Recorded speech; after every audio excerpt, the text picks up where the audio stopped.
Donc nous corrigeons l'objectif 6. Donc on est bien dans l'objectif 6, j'ai juste baissé un petit peu la vidéo pour que sur la miniature on puisse voir 1, 2A, 2B, etc. C'est parti pour la correction.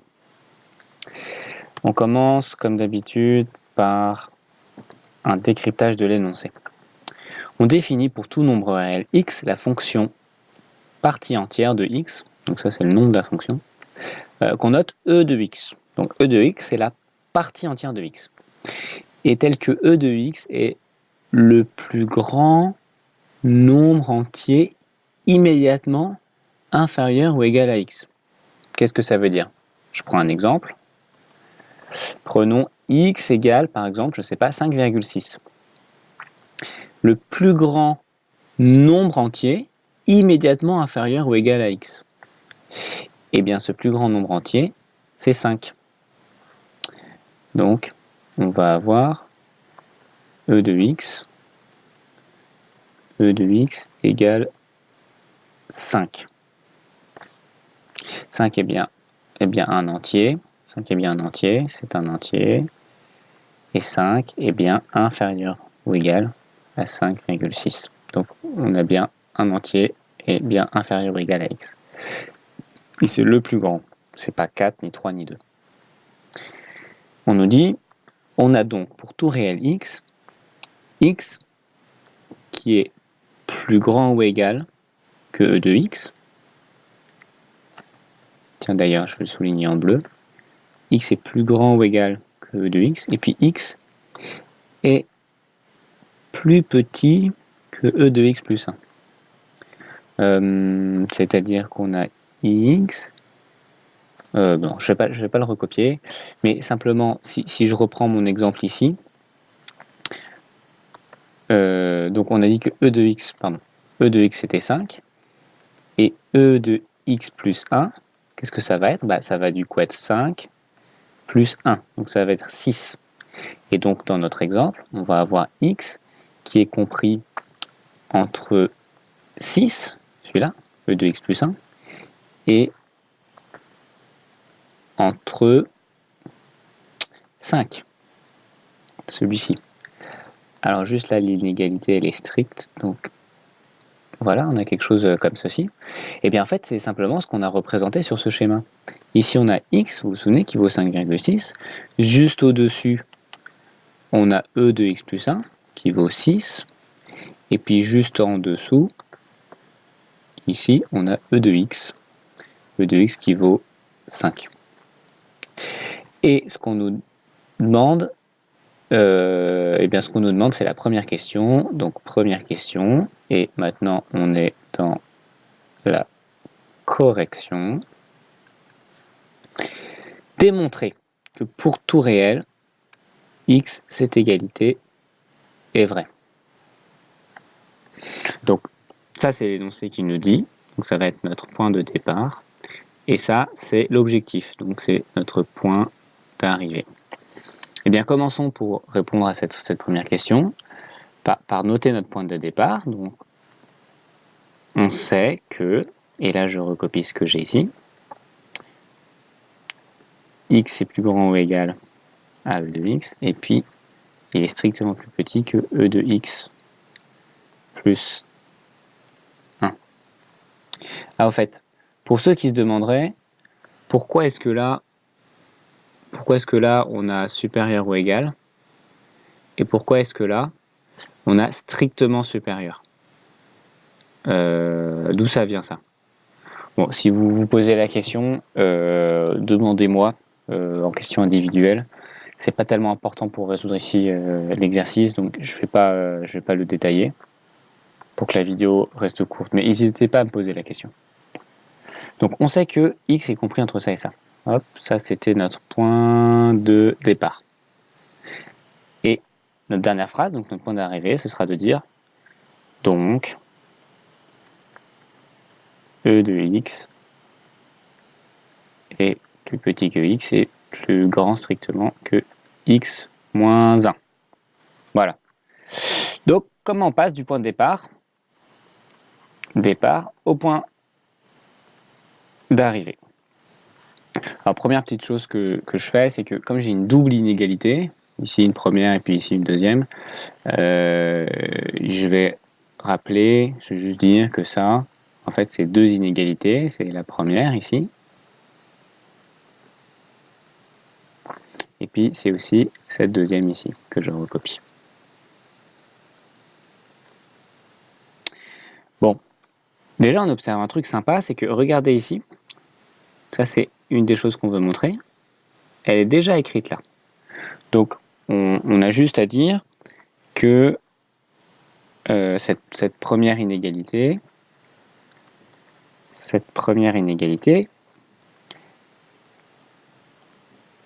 elle nous donne une partie du résultat. Cette partie du résultat nous donne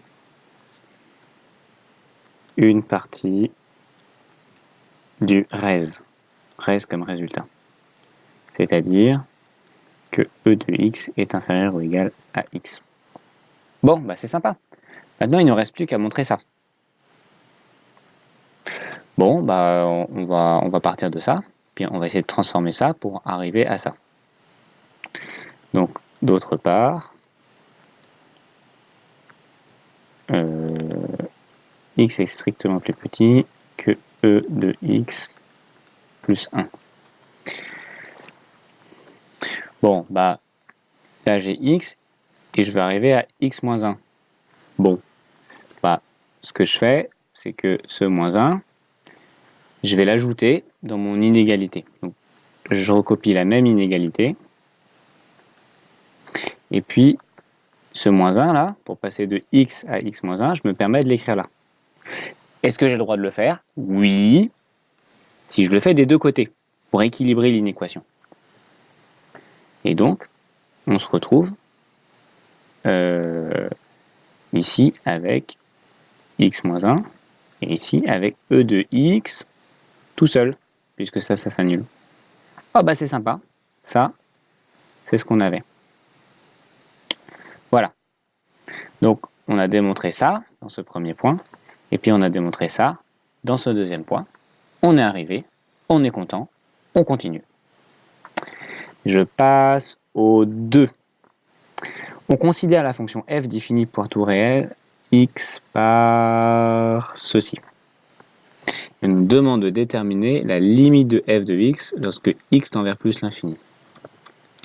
Bon, regardons un peu intuitivement. Regardons avec notre intuition. Ça, c'est facile. Quand x tend vers plus l'infini, ça va aller vers plus l'infini. Hein.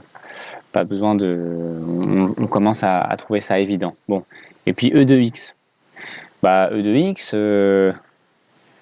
si on regarde ce qu'on a un peu expliqué, e de x, il va coller. Il va toujours rester proche de x. Il va toujours être le plus grand entier juste avant x. Donc lui, on se doute aussi qu'il va aller vers plus l'infini. Mais le problème, c'est que ça, on peut le justifier avec une fonction de référence. C'est une fonction de référence. Ça, il va falloir le démontrer de façon formelle. Que ça va bien partir vers plus l'infini. Et comment on fait? Bah, soyez malin. Regardez, juste avant, on a une inégalité. On vient de démontrer une inégalité, donc bah, ce serait quand même bien de s'en servir. Et quand on s'en sert, quand on a une inégalité, c'est souvent soit un théorème de comparaison, soit un théorème des gendarmes. Donc le théorème des gendarmes, on s'en sert plutôt pour montrer une convergence. Une convergence vers un nombre L. Et le théorème de comparaison, on s'en sert plutôt pour montrer que ça va vers plus l'infini ou moins l'infini. Comme ici, c'est ce qu'on a intuitionné, si ce verbe existe, ce que je ne pense pas, on va se servir d'un théorème de comparaison. Donc, comme notre objectif, c'est de montrer que e de x, il va vers plus l'infini. et qu'on ne peut pas le montrer. On va essayer de montrer que E de x il est plus grand que quelque chose. Et si c'est quelque chose il part à l'infini, alors E de x il partira aussi à l'infini. Et ça tombe bien parce que E de x, on sait qu'il est plus grand que cette chose-là. Donc on s'embête pas, on écrit ça. E de x est supérieur à x moins 1. Ok? Ça, c'est notre point de départ. Et notre point d'arrivée, c'est quoi? C'est de montrer que f de x tend vers plus l'infini. Donc notre dernière phrase, ce sera donc limite de f de x quand x tend vers plus l'infini égale plus l'infini. Ok? Je remonte d'un cran en avant notre point d'arrivée. Non, pardon, je ne vais pas faire ça. En fait, je vais essayer de partir de ça pour arriver à la fin à montrer que f de x est plus grand que quelque chose. Peut-être je peux vous le faire juste avec de la couleur pour que vous puissiez bien visualiser l'objectif. Hein. Notre objectif, c'est de montrer qu'il y a une fonction qui va vers plus l'infini et de montrer que f de x est plus grand que cette fonction rouge. Plus grand que cette fonction rouge. Ok? Je vais l'écrire en le retournant, comme ça va vraiment coller. On veut montrer que f de x est plus grand que la fonction rouge. Ok? Donc on part de ça et notre objectif ça va être de montrer que f de x est plus grand qu'une chose rouge qui va être ça transformé. Bon, si je veux avoir du f de x là, ça veut dire que à la fin il faudra que j'ai 2x plus e de x plus grand qu'un truc. Ok? Donc vous avez vu, je suis remonté en arrière. Hein. Je pars de mon point de départ et je me dis, si je veux utiliser mon théorème de comparaison, il va falloir que je montre ça pour que ça colle à un théorème de comparaison. Ok? Donc là, ma question c'est comment je passe de ça à ça. Bah, c'est très facile.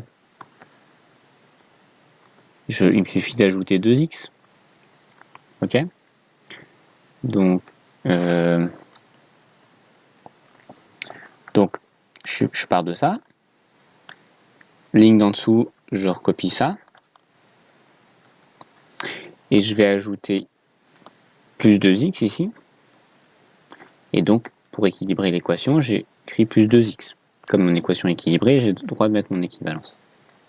Ok? Et donc, ça y est, on a trouvé, là, on a ce qu'on voulait. Super. Donc, on regarde juste à gauche ce que ça fait. Bah, ça nous fait x plus 2x, ça nous fait 3x moins 1. Donc, c'est super. On sait que notre truc rouge à gauche, c'est 3x moins 1. Donc, on sait que... Tiens, je peux même le mettre en rouge. On sait que ça, c'est 3x moins 1. Ok? Donc il nous reste plus qu'à montrer que 3x moins 1, ça va vers plus l'infini. Et puis, bien sûr, je n'oublie pas mes équivalences ici. Donc on a ça, d'une part. Et puis d'autre part, la limite quand x tend vers plus l'infini de 3x moins 1, elle vaut plus l'infini. Hein, parce que ça va à l'infini et ça, on s'en fiche un peu. Pas besoin de blablater pendant 3 heures pour ça. Donc ça, c'est mon petit 2. Et j'utilise mon petit 1 et mon petit 2 dans un théorème de comparaison.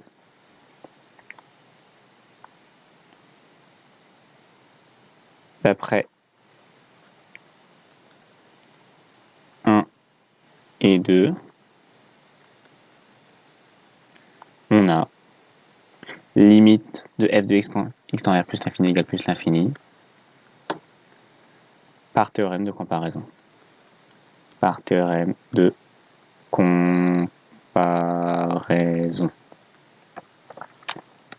On continue.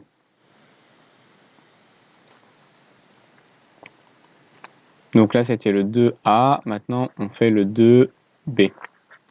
Déterminer la limite de f de x lorsque x tend vers moins l'infini. Bon. F de x, je rappelle qu'on l'avait dans l'énoncé, là, il vaut 2x plus e de x. Donc, quand x tend vers moins l'infini, ça va tendre vers moins l'infini. Et puis comme notre petit x va tendre vers moins l'infini, bah, la partie entière juste en dessous de x, elle va aussi tendre vers moins l'infini. Donc, on va montrer, ce qu'on veut montrer, c'est que notre fonction f de x, quand on part dans cette direction-là, donc quand x part vers moins l'infini, que notre fonction x, elle va aller vers moins l'infini. Bon.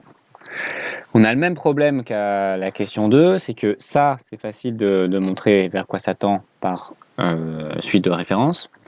Ça, comme c'est une fonction un peu chelou, c'est un peu chelou, donc on n'a pas le droit de passer par des suites de références.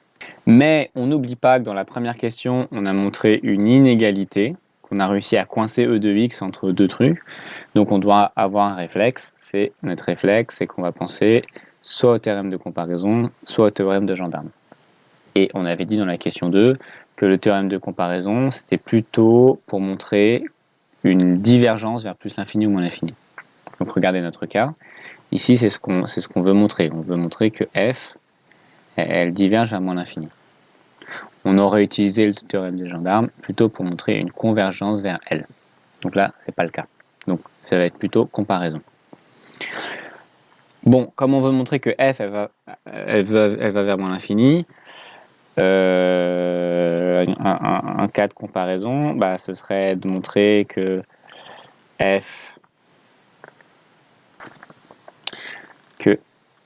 on va montrer que f est plus petit qu'une suite bleue. Je ne sais pas combien elle vaut, mais on va dire que f est plus petit que la suite bleue. Je mets une tache bleue qui représente la suite. Et cette suite, on va montrer qu'elle va vers moins l'infini. Et la limite de ma patate, de ma suite, quand x tend vers moins l'infini, c'est moins l'infini. Et de ces deux choses, on pourra conclure que f aussi, il va vers moins l'infini quand x tend vers moins l'infini. Ok ? Donc ça va être le premier point qu'on va montrer, et puis ça va être le deuxième. Ok ? Donc occupons-nous du premier point. Comme le premier point, c'est une inégalité et qu'on en a une belle là, et qu'on veut que f soit inférieur, et que dans f, ce qui nous pose problème, c'est ça, bah, on va partir de ça, le bloc droit qu'on a ici. Donc on part, on sait que e de x est plus petit ou égal à x.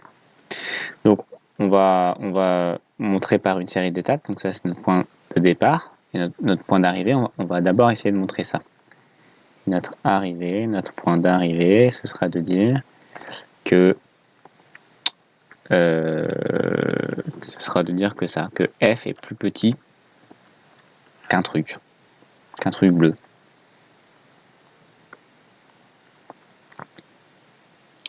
Ok, donc on va essayer d'arriver là.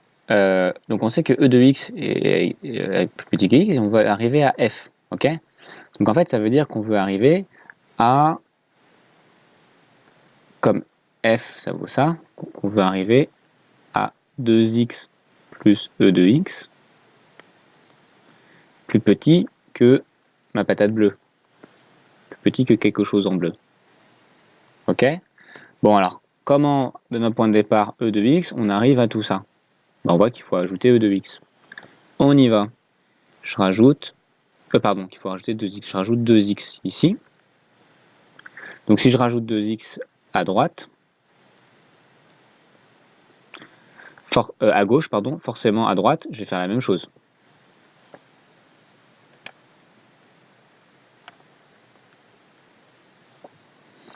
Donc à droite, je me retrouve avec ce que je voulais. Et puis à gauche, 2x plus x, ça fait 3x. Et puis ça, c'est bien la même chose que ça. Et donc ici, je me retrouve bien avec f, c'est ce que je voulais. Et ici, je me retrouve bien avec une patate bleue. Et ma patate bleue, elle vaut 3x. Donc, comme je sais que maintenant 3x c'est ma patate bleue, je l'écris comme ça. Et donc ça, je sais que c'est 3x. Et donc ici aussi, je peux remplacer 3x, 3x. Je sais à quoi ça vaut. Ok? Donc ça, c'était la première chose qu'on voulait montrer. Petit 1. Petit 1. La deuxième chose qu'on veut montrer, c'est ça. C'est que la limite de mon truc bleu, donc de 3x, quand x tend vers moins l'infini, c'est moins l'infini. Bon.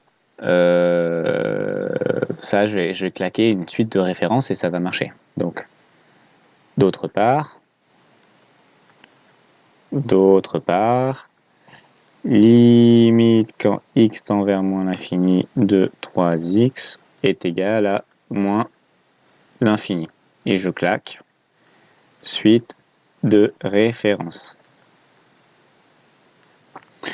Voilà, et donc ça c'est mon petit 2. Et il me manque plus qu'une phrase de conclusion. D'après 1 et 2, ma phrase de conclusion, ça va être ça. Hein. D'après 1 et 2, je vais montrer ça. D'après 1 et 2, par théorème de comparaison, j'écris ça.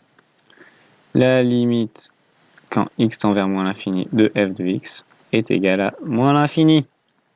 Et je suis content. Et donc, je passe au 3. On considère la fonction g définie pour tout réel x différent de 0 par g de x égale 1 sur e de x. Bon, ça, on se doute d'où ça vient. Évidemment, si x égale 0, le plus petit entier inférieur ou égal à x, donc le plus petit entier inférieur ou égal à x, c'est ça, il vaut aussi 0. Pourquoi est-ce que e de x égale x? Parce que c'est le plus petit entier inférieur ou égal. Donc e de x, il a le droit d'être égal à x. Donc g de x, c'est 1 sur e de x. Déterminer la limite de g de x lorsque x tend vers plus l'infini. Bon, allons-y pour l'intuition. G de x égale e grand E de x. Ok? Donc intuition. Faisons-nous une intuition. Bon. X, il va vers plus l'infini. Donc ça va être très très grand.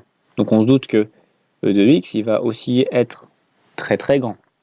Donc il va aller vers plus l'infini. Ok? Donc on va se retrouver avec 1 sur plus l'infini. Ce n'est pas une écriture formelle. Hein. On n'a pas le droit d'écrire ça sur les copies. On va dire que c'est du brouillon.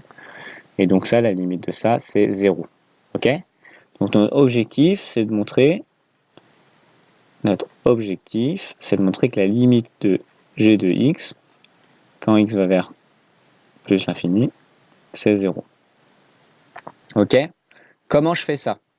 Je regarde ce que j'ai fait avant. Dans le grand 1, on avait montré une inégalité. Celle-ci, que e de x est compris entre x et x moins 1. C'est ce qu'on nous demandait de montrer dans le grand 1. Donc inégalité, ça sent soit le théorème de comparaison, soit le théorème des gendarmes. Le théorème de comparaison, on a dit plutôt pour montrer qu'on diverge à plus l'infini ou moins l'infini. C'est pas notre cas. Là, ici, on va montrer qu'on va vers 0. Donc, on va utiliser un théorème des gendarmes parce que ça sert plutôt pour montrer une convergence vers L. Et ici, on va avoir L égale 0. Bon, et bien comme on a ça, partons de ça. Hop, je le copie et je le colle. Je vais peut-être le réécrire un peu plus proprement.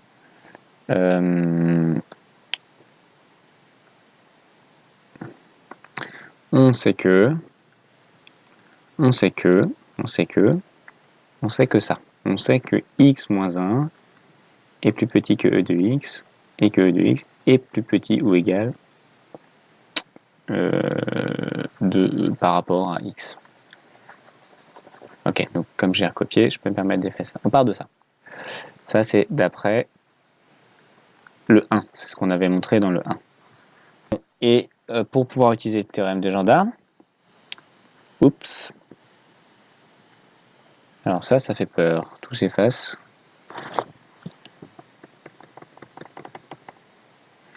Je pense qu'il y a un petit bug, donc je recopie. On sait que x moins 1 est plus petit que e de... Ouh là là là là, qu'est-ce que c'est que ce bug bizarre? Bon, j'ai relancé le logiciel, alors j'espère que ça va marcher. Donc on sait que e de x est compris, donc e de x il est compris entre x moins 1 et x. Donc ça va être notre point de départ. Point de départ. On peut préciser que ça, on sait d'après le petit 1 de l'énoncé. Et notre point d'arrivée, ça va être de dire que g de x est compris entre un machin et un truc. Pourquoi c'est notre point d'arrivée? Parce que je vous rappelle qu'on veut utiliser le théorème des gendarmes. Et donc, si on a ça, on va pouvoir l'utiliser. Ok? Et g de x, je rappelle que c'est 1 sur e de x. On veut montrer que 1 sur e de x est compris entre quelque chose et quelque chose. Bien. Bon, bah, ce qui serait super tentant, c'est de faire ça en une ligne. De passer de e de x à 1 sur e de x. Je vous demande pardon, j'ai oublié d'appuyer sur enregistrer, donc j'étais en train d'expliquer des choses, je ne sais plus trop où je vous ai laissé. J'espère que ça ne va pas trop vous perdre, excusez-moi. Donc je disais, ça c'est notre point de départ, hop, et ça c'est notre point d'arrivée. Ok, g de x, on sait qu'il vaut 1 sur e de x. Je l'écris un peu plus haut. G de x, il vaut 1 sur e de x. Donc on veut montrer que 1 sur e de x, il est compris entre quelque chose et quelque chose. Bon, est-ce qu'on pourrait le faire en une ligne? C'est-à-dire passer de ça et dire, bon bah je retourne. Du coup ici, bah, je fais la même chose, je retourne. Et ici, bah, je fais la même chose, je retourne. Bah ouais, je peux. Par contre, ce qui va être compliqué, ça va être de déterminer le sens des inégalités qu'on a là. Dans quel sens c'est? Alors pour ça, il faut que je vous fasse un petit rappel. Donc, mon petit rappel, c'est quel est le sens des inégalités? Et je mets un peu de couleur. Comme ce qui me pose question, c'est le sens de l'inégalité que je vais avoir là et là. Je vais faire ce petit rappel, comme ça, on va m'encadrer. Ok. Si une fonction est croissante, ça veut dire qu'elle a une tête comme ça. Ok? Donc ça veut dire que si j'ai un nombre là, A, et si j'ai un nombre B, ça va monter. Donc ici, f de A, il va être plus petit que f de B. Donc si la fonction est croissante, ça veut dire que si A est plus petit que B, je vais mettre inférieur ou égal. A est inférieur ou égal. On va avoir f de A plus petit que f de B. Et vous voyez,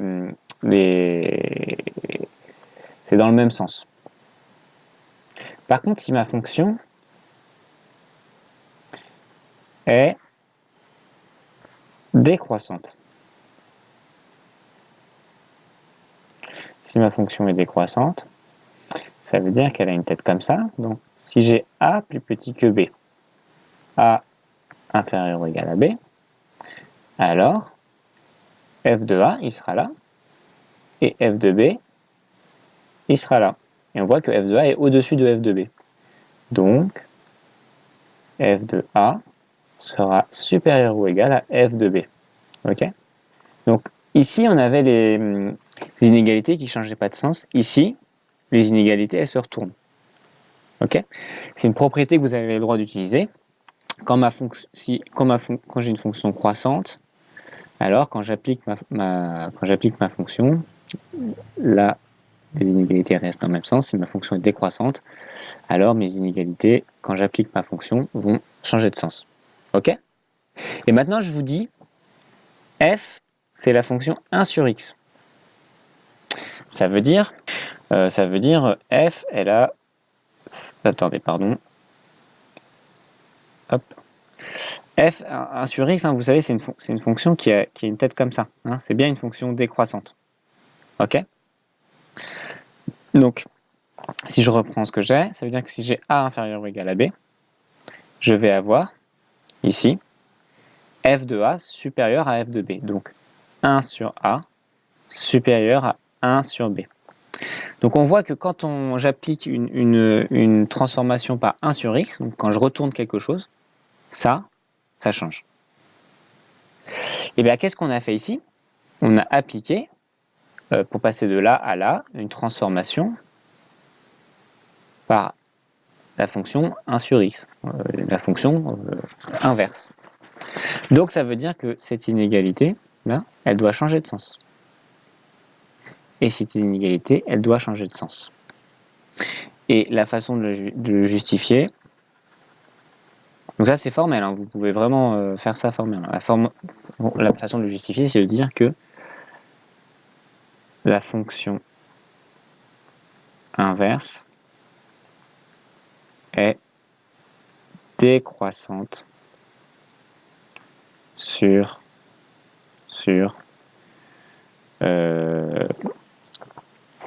0 plus l'infini. Et pour avoir le droit que ça se soit utilisable, il va falloir dire que tout ça, ça appartient à 0 plus l'infini. Et donc, il va falloir dire que tout ça est plus grand que 0. Ok? Donc, on va dire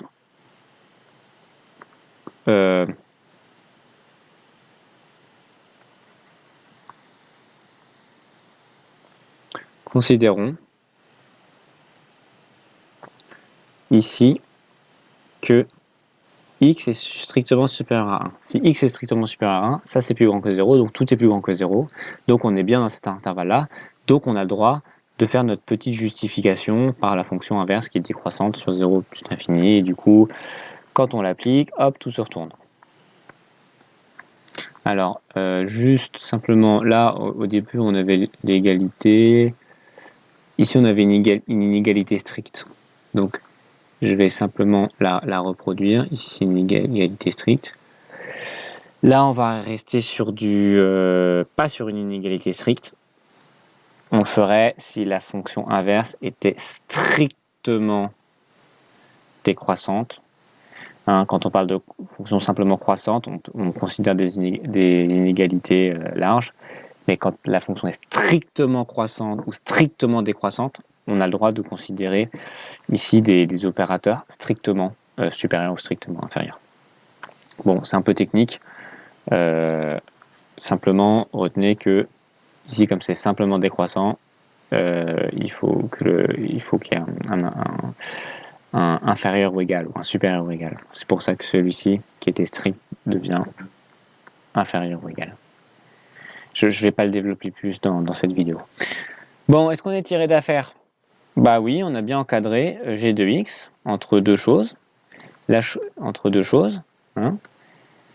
Et donc, g de x est plus petit que ça, et c'est plus grand que ça. Ok. Donc ça, c'est notre petit 1. Et on dit d'autre part,